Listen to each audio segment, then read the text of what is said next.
All right. Hey, why do I have the Greek flag out there today? Anybody know? Well, today is Greek Independence Day. So, yeah, that's the reason for the flag. And I've actually had the flag on my tent when I was living in New Mexico. And I thought I'd use this as a reason to talk about my heritage and why it's important to me, and how funny it's kind of a funny story because I go on and on. I am a proud half Greek. And then the story changed very recently that, and I apologize, wind is here. We're having a windstorm until tomorrow, till late, early tomorrow morning, which I'm going to stick with the heritage stuff, but I'm going to go back and tell you about wind and how it affects me and my health generally. I don't do well with it, I'll put it that way. Okay, so my heritage. Why do I go on and on about being Greek and this and that? Well, I believe that a lot of us as Americans, let's just say, and I know people are from all over, but just from where I grew up, we have a tendency to sometimes have these outrageously ethnic names that our family carried on when people came over to the United States. But some of these people have these exotic names but have zero attachment to their heritage. They'll just say, I'm just an American. I don't know where it got instilled in me. I know a big part of it was through my Greek grandfather, my papu, and my trip to Greece, and yeah, my travels in general. I think at a young age and going around the world made me think more than, oh, I'm just an American, which some of my friends who have these even more strong roots to a certain culture, they identify just as an American. And I am one of those people, and it annoys people sometimes, but I don't know why it does. But I like to identify with my heritage, and I think it influences a bit of who we are. And even if it does it falsely, like you choose characteristics that are known for certain cultures and it helps you kind of fool yourself into being that, then so be it. But I do believe part of my resilience and why I'm still alive through this 15 years of chronic illness is a testament to both trauma passed down. My other half, literally my 23andMe spit out 51% Ashkenazi Jew. So it's a pretty solid amount.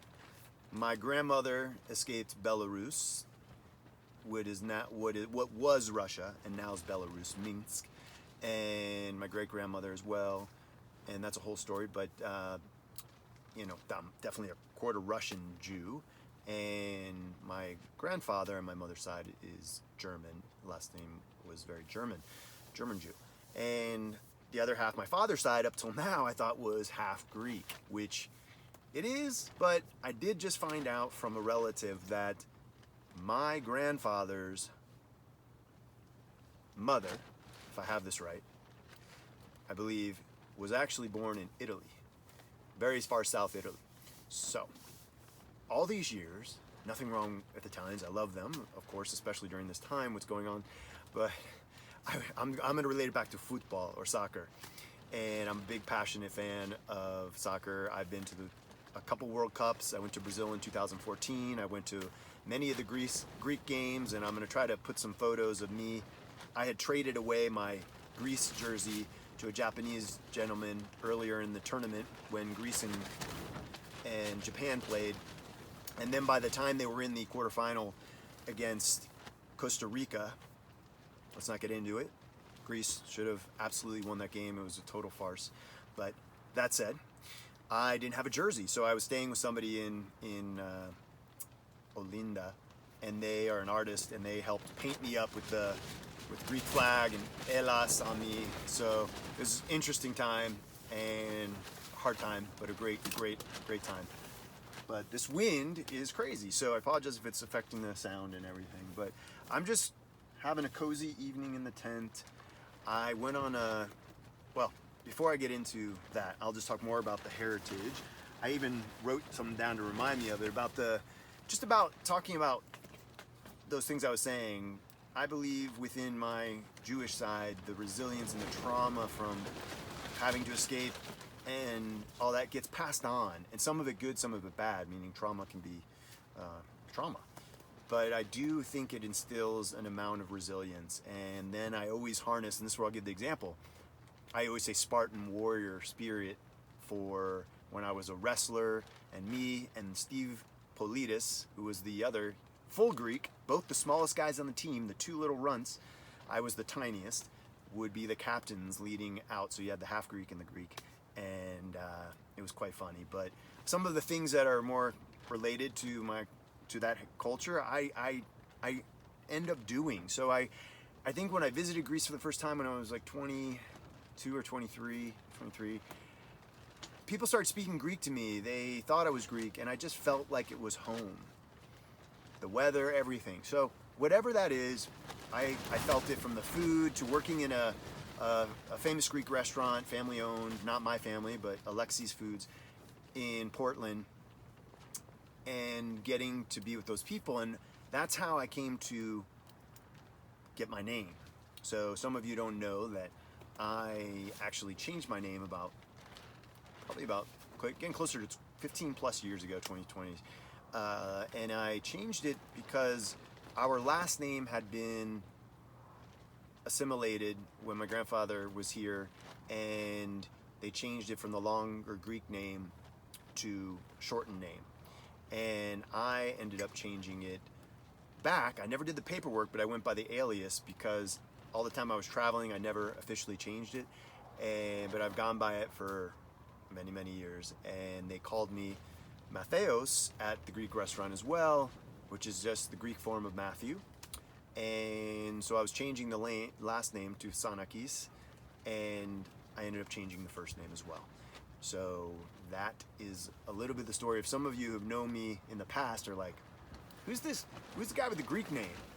Yeah, I didn't do some ayahuasca trip, which nothing wrong with it. This is not where I came about my epiphany of a name change or some sort of mystical journey. It was more just heritage based, and I felt that it seemed to fit based on if I was going to have this long Greek last name that was carried in our family, and my papu had wanted somebody to carry it on. So I did it, and that's where I ended up with the first name. Okay, so heritage aside, I'm sure, chime in if you have any fun heritage stories of yourself, if you identify, if you just call yourself an American. I am an American. I am born here. I just have some identity with my heritages. Well, what else was I going to make in this video? I didn't have too much of an agenda. I did put a couple things down just because I've had a lot on my mind. However, I always want to have these just be more impromptu, and not, maybe sometimes I will plan something out if I have an agenda of something, but right now this is just my life, and I don't think I've really explained why I'm out here and what I'm doing, and why am I in a tent. Notice I'm wearing a shirt.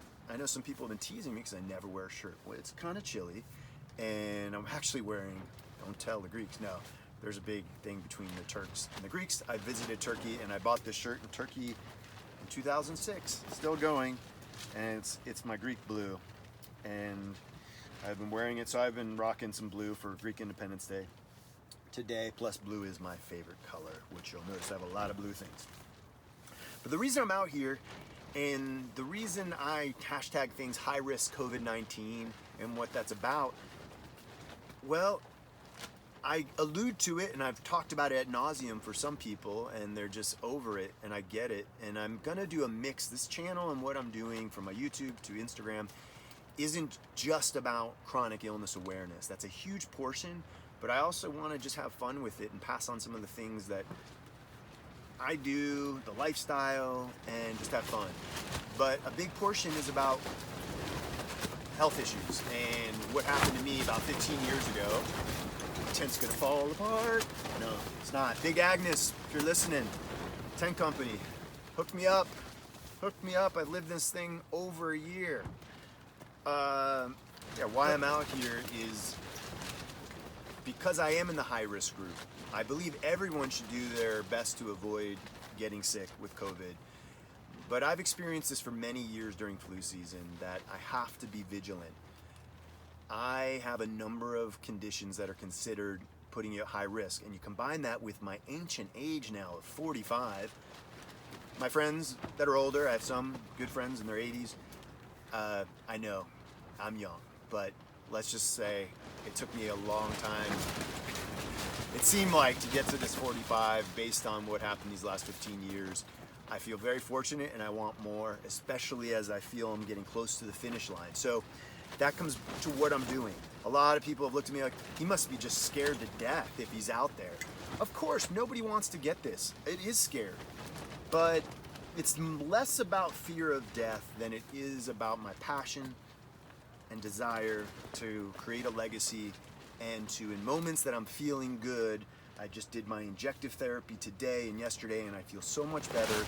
To know that I'm on a path finally of recovery, it feels like, where I can finally start creating again, writing, acting, working in general. And what I really want is a lot of my friends and people out there have partners, have wives, have kids. I really have always wanted to be with somebody long term. My parents have been married 3 years. Sorry, I forget the exact thing now. We celebrated a couple years ago, they're 50, so I'm 52. My sister's been married maybe 20 years, and I am a dedicated person, and I've always wanted a long-term partnership. And the girlfriends I've had have been wonderful. It's just when you're sick for 15 years and people are dragging you to the emergency room and seeing your vulnerability and how you're not exactly the strong guy that can take care of everything, which I know, gender roles aside, I'm not saying that, it's just the flip side can work as well, where the woman and man is strong. I get it. All genders, I'm open to all of it. I'm just explaining my situation. That it didn't, the timing of my illness and the severity and everything led to me being alone in a tent for a long time, and alone in an apartment, alone in my car. But I've had some great people along the way, and people who have been angels in my life and helped me. And I have a desire, though, to have kids and a family. And so part of this push and why I'm out here is not so much a fear of death, it's fear of not getting what I want to achieve and what I have a passion to achieve now. And that's what's driving me to be super safe, because I got stuff I got to do. And I'm sure a lot of you can relate, but I think a lot of people in the chronic illness community can relate, especially to our lives being on pause before COVID.